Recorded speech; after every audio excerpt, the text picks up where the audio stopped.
comes, she's super bad. Here she comes, she's super bad.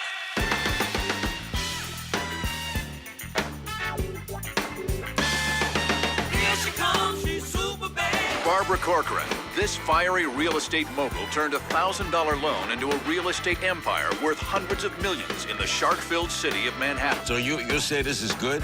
I think it's great. I don't think we're at the bottom. Everybody always wants to sharpshoot the real estate market. Well, number one, he's got to check out that price. It just makes absolutely no sense to me that he's selling off the shelves. I need someone with your wisdom and experience. 2 years later, when I decided to end that business, on the way out the door, he looked at me and said, you know what? You'll never succeed without me. And I thought to myself, I'd rather die than let you see me not succeed. Here she comes, she's super bad. Here she comes, she's super bad. Here she comes, she's super bad. Good morning, everybody. Barbara. Good morning, everybody. Thank you so much. Well, sit back and relax. I'm really here just to tell you a series of stories. And the first story is, of course, where I was born, which nobody ever really wants to hear, but I'm going to tell you anyway. I grew up in a very small town named Edgewater, New Jersey. It got its name because it was on the banks of the Hudson River, and we overlooked the entire New York City skyline. Our family was the biggest family in town. We had 10 kids, 1 bath, and we occupied the bottom floor of a 3-family house, and we knew it was the best floor as kids because we had control of the side yard, which was like the Monopoly game then. My mother put her 6 girls in the girls' room. She painted it pink. Her 4 boys in the boys' room, of course, painted it blue. The only one that ever got confused was my brother Tommy. He was always in the girls' room. We figured that out a little bit down the road. But my mother and father produced every one of those children from the Castro convertible that was in the living room between the 2 bedrooms. So for romance and all that stuff, they just did fine. My mom was not only probably the most organized person I've ever met in my life to this day, but she was a phenomenal motivator. And we didn't see her as a motivator as a kid, but as I got older, I started to label her as, what a shrewd operator. Efficiency and motivation all rolled into one. She would announce on the birth of each child as she took them home from Holy Name Hospital what that child's gift was. And I remember so distinctly one child more than anyone because I thought she was really off the rocker then. And she unwrapped my brother Tommy and she said, look at your brother Tommy. He's going to be an amazing dancer. And we're like, a dancer in the family? Whoa, what was that based on? She showed us his really chubby legs and how he was kicking like crazy. And so, what did Tommy do when he grew up? He became a ballet dancer for the Alvin Alley Dance Theater. Do you know, it wasn't until his 40th birthday he ever said to me, you know, I never really was a good dancer. I just thought I could dance. My brother Eddie, who was definitely hyperactive and almost unmanageable, my mother used to say I could manage 9 kids on one hand and your brother Eddie on the other. But she labeled him a great leader. And so the minute he acted out whatever he was doing, she would shout down, Eddie, Eddie, straighten out. You're a born leader and every boy's watching you. And Eddie inevitably would rise to every occasion. For me, she told me I had a wonderful imagination. And so if it was a rainy day, she utilized her organizational skill by flattering me and then telling me to go down in the basement and put on a Broadway show with all your siblings. What do you mean a Broadway show? Oh, Barbara, you'll figure it out. And on a rainy day, or a sunny day, I should say, if we were out in the side yard, she'd say, open a rock store. A rock store? What's a rock store? Oh, with your imagination, you'll figure it out. And we always figured it out again and again and again. My dad was my mother's 11th child. He just was. It's the way it was. And from my dad, what we learned more than anything else, our whole family, was how to have fun. It wasn't that my father was a clown in any way or didn't work hard. He worked as a printing press foreman in the day, and then every night he went and washed those brown trucks that deliver, what are they, Fuller Brush or UPS trucks? I always forget what they name. UPS trucks, because he could wash really fast and then sleep most of the night. But on weekends, he never worked. And even better than a weekend was if we had a snow day where he couldn't get up Oxon Hill to Trenton, New Jersey, where he worked, and we couldn't get to school. And he would put all of his 10 kids on the long wooden ladder in the side yard, shove us down the side hill, jump on the last rung, over a retaining wall and into oncoming traffic. Now, of course, we thought that was the greatest thing in the world. And that's what my dad was great for, living in the moment and being so ridiculous. When every kid in town went up to see the new fancy car wash on the cliff above our little town, every kid got to go up with their family and go through the automatic car wash. But we got to go through, all 10 kids packed into the car, and right before we went in, he said, "Quick, roll down the windows." It's a big difference, a detail, but a difference. I met my boyfriend, Ramon Simone, while waitressing at the Fort Lee Diner. I was 21, and the minute he walked in, I knew on sight I was going to lose my virginity within the month. Women kind of know that kind of thing. And it wasn't like I had been saving it, it's just nobody had ever asked me for it. But he walked in. Women know that too. But when he walked in, he had jet black hair, he had a real suit on. I had never seen a man in a business suit, a starched collar, and a tie, and navy blue aviator shades that you could barely see his eyes. I couldn't believe it. I'm thinking, wow, here's something interesting. I hoped and prayed he would come over and sit at my counter, and lucky for me, it was the one night the timing made all the difference. I had been competing for almost a year and a half every night with Gloria, the waitress on the other counter. Gloria had a gimmick. She was a dead ringer for Dolly Parton with a beehive sweeped hair. And here's what her gimmick was. She would balance 2 coffee cups in each hand, like this, double stacked, 2 more on each of her breasts, for a total of 8, because she had a breast like a shoebox. Right? And then she would hip her way through the double doors out of the kitchen, and the men drooled to sit at her counter. She was the Fort Lee sensation. People couldn't take their eyes off her, and she probably had, up till that night, I would say maybe 12 customers to every one that sat at my counter. We had equal-sized counters. I learned to accept it, but the night before I was whining to my mother, and it was my mom who said, "Why don't you just maybe braid up that long blonde hair, put some ribbons on your pigtails, and just stay as you are?" And I told my mother that was a terrible idea because I was of that age, where she wasn't smart. And I put those little red bows to match my red turtleneck and my black pinafore. And luck would have it, that was the night that Ramon, with an accent on both names, Simone, walked into the diner. If I hadn't had it that night, that little gimmick, I don't think my life would have changed. Ramon Simone told me in no time flat that I was a really smart girl. He offered me a ride home from the diner that night. I guess you could say we were dating. My parents hated him on sight. They didn't understand. Oh, I forgot to tell you that. That's the lesson I learned that night, that men are just as attracted to the great white virgin as they are the blonde bombshell.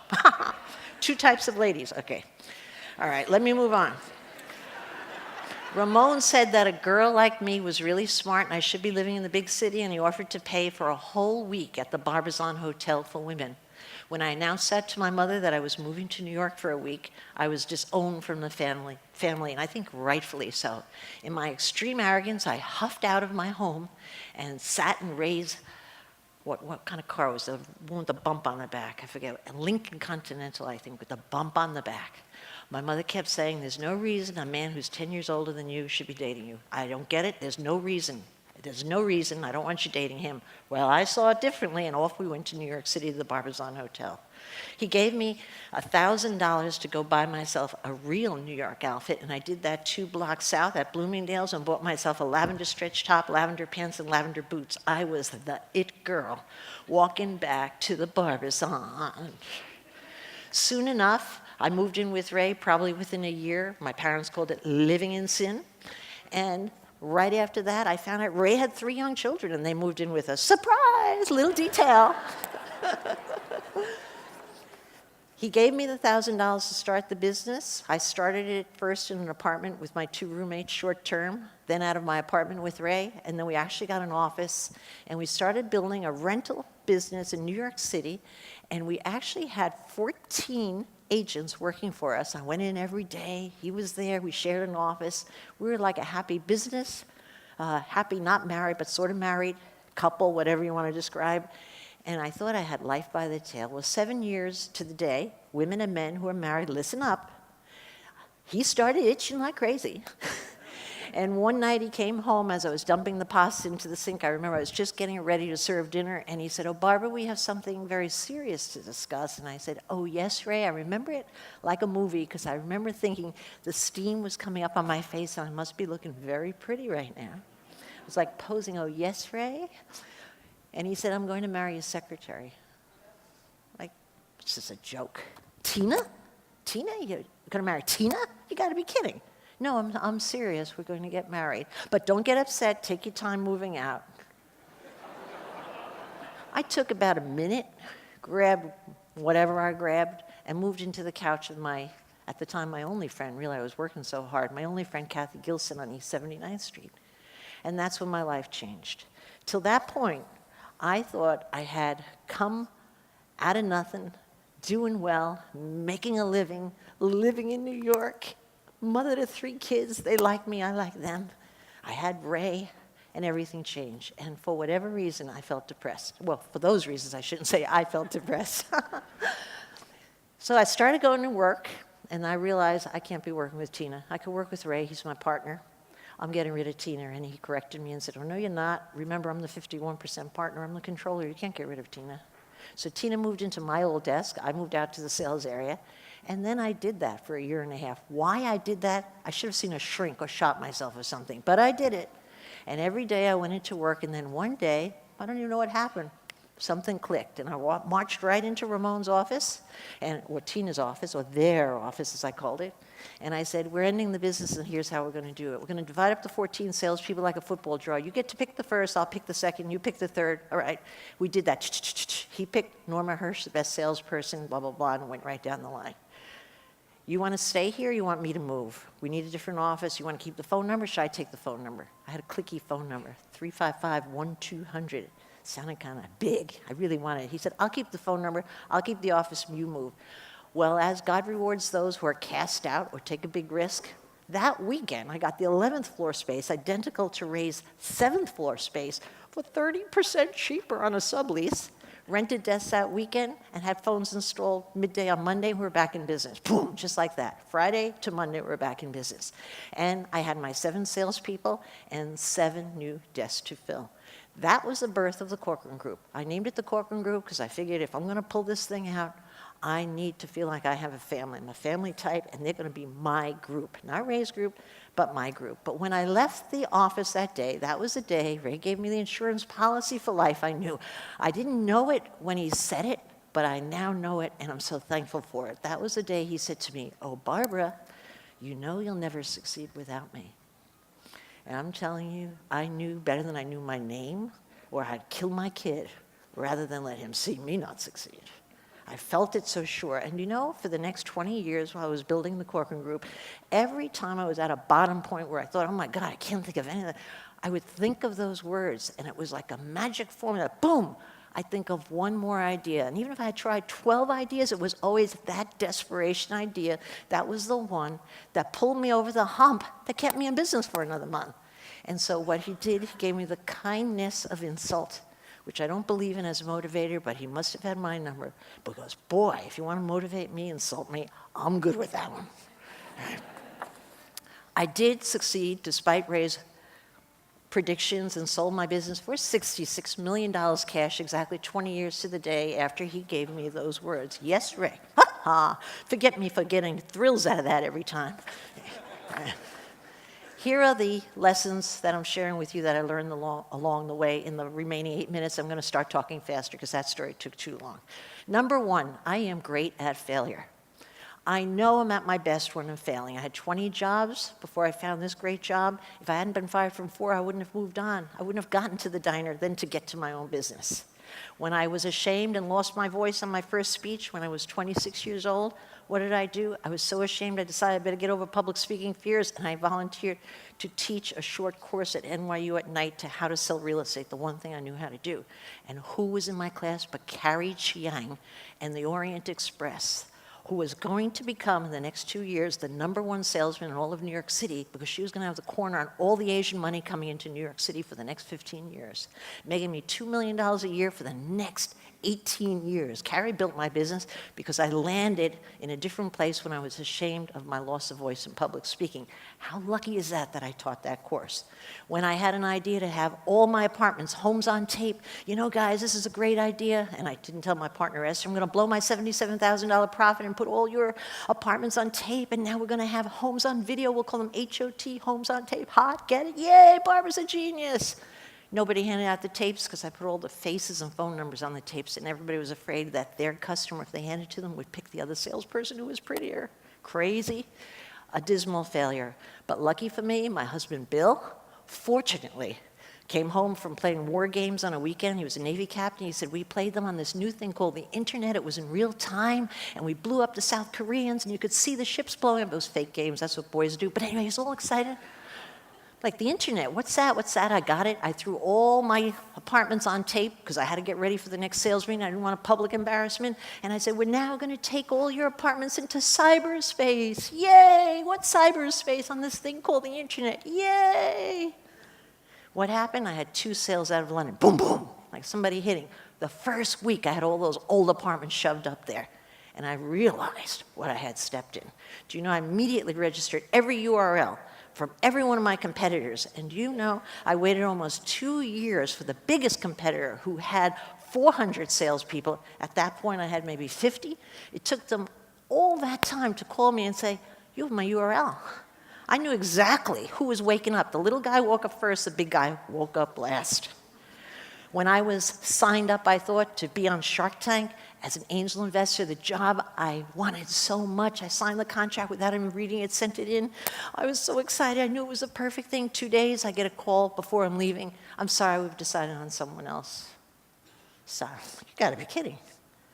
I made that secretary promise she'd put my email underneath Mark Burnett's nose, make sure he read it if I wrote it right away. And what did I bang out? The best email of my life. I know you've invited another girl to dance instead of me, and I appreciate being considered a second, but I'm accustomed to coming in first. And I consider your rejection a lucky charm. That's how quick I wrote it. I knew what I wanted to say. I consider your rejection, Mr. Burnett, a lucky charm, because everything great that ever happened to me in life came after a rejection. And then I boom, bada boom, bada boom, bulleted 3 or 4 rejections. And I said, I already bought my plane ticket, or is it brought, whatever the hell it is. And I told him I already bought that ticket, or whatever, and I wanted to compete for that seat, and he should invite both girls out there to compete for the one female seat. And that's what I did. I got invited out. And you know what I found out later? I found out that they had sent contracts to over 40 sharks and canceled out every one except for 6. And you know what? Nobody else ever wrote them and complained. Imagine that. Thank God I wrote that email. I got the dream job of my life. Number 2, perception creates reality. I blew my first $340 commission check on a new Bergdorf coat. Why? Because I stuck that coat on with all the hair up the front and everything, and I felt so fancy, and it made me feel fancy and confident, and that was well-spent money. I wrote my first Corocoran report because I was tired of hearing my salespeople whine and complain that I wasn't advertising. Of course I wasn't advertising. Interest rates were 18%. I had no sales. What do they think? I manufacture money? I thought I'd kill the next salesperson that walked in and whined to me. So I took all my 14 sales for the year, 11 sales for the year. I divided by 11. I was good at the 11 times table. And you know what happened? I came up with an average apartment price, named it the Corocoran report, and sent it out to every writer of the New York Times that day. Sports writers, news writers, anybody who had a byline. Mailed them all out. 1 week hence, I opened up the cover of the New York Times, and the caption reads, New York City prices hit all-time low. I look at the first line, according to Barbara Corcoran of the Corocoran Group. I was like, oh my God, this is one of those Catholic miracles Mom always told us about. I realized in that moment that I had a partner in the business. I had the media, and I hammered away reports of the nonsense you couldn't believe I pumped out. Every kind of thing I wanted to develop, I pushed out, and what do you think happened? I published reports, and I became who I was pretending to be again and again. I found that there were only 2 kinds of people, and I saved a heck of a lot of interviewing time, tremendous interviewing time, and making accurate hires once I decided there's really only two kinds of people at work. There are expanders and containers. I learned this when I had Esther Kaplan sitting in front of me for a job interview. She looked like a Jewish mother, not Mother Teresa, what would I call it? Mother Superior, like the top nuns at my school. She sat there with her legs squeezed together. She had a little knit suit. She was so contained, and she's telling me she was thinking of being a real estate salesman. I'm like, forget it, baby. But instead, I told her I had no positions open. I handed her the card, and as she went to file her card, I saw a miracle. She leaned forward, a little, I wish I could make this sound. Her bone clasp was so concise. And she leaned forward. I could have knitted a sweater while she filed her card. And then she had a file cabinet with labels inside her purse.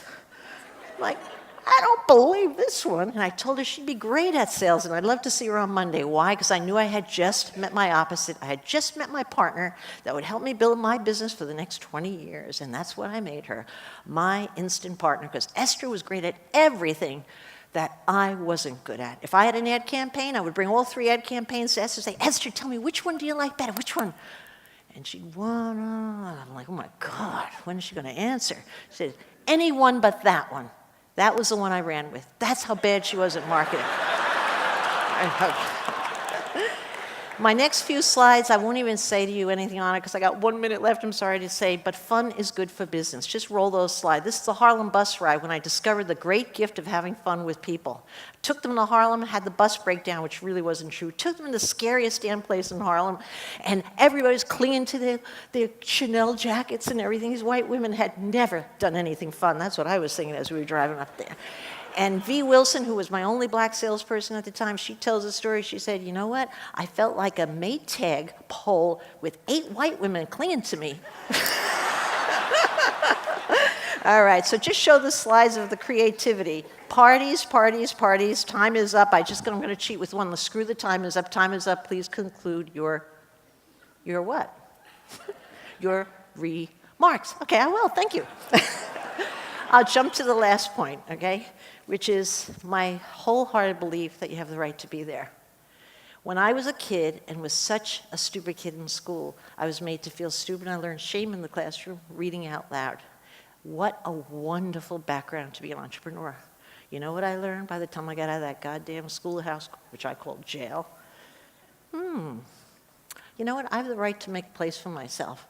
And so for the next so many years of my life, I just thought, I have the right to be here. That was my attitude. I have the right to be here. So if I walked into a room filled with men's suits and they ignored me and I introduced myself and they kept talking, I stood there and said the same thing to myself again and again. You know what? I have the right to be here. I have the right to be here. It was a self-pumping up. But you want to know the idea that I had the right to be anywhere. It got me into the elevator. It got me publishing a bad report on Donald Trump, which got me invited into his huge desk where he looked down at me. Got me in more hot water because I got in the habit of going through the door. And you want to know what I have learned about myself and what I have learned about every great salesman or entrepreneur I've ever worked with? If you can get in the habit of going through the door without the answer, and our education system tends to make you want to have the answer. If you walk through that door, people are amazingly smart. Once you're in there in hot water, you discover the answer. Every time I could discover the answer on my feet that I didn't have outside the door. I don't know if you heard, a couple of years back, there was a maintenance guy who rescued a boy off a track of a subway train, ready to run them over. He jumped in and rescued the kid. And when he was interviewed for the whole week and given the key to the city, you know what he said? I didn't know I was a hero. He was a hero, right? I have found walking through every door, believing that I'm going to go through the door or jump out the window, I'm going to learn how to fly on the way down. And you want to know, I have always had my best successes. And so I wholeheartedly believe in the belief that all of us have the right to be there. Ask for what we want. We all can be rich. We could all put our dagger in the sand or whatever that thing is called and say, that's me, I'm going for it, what the heck.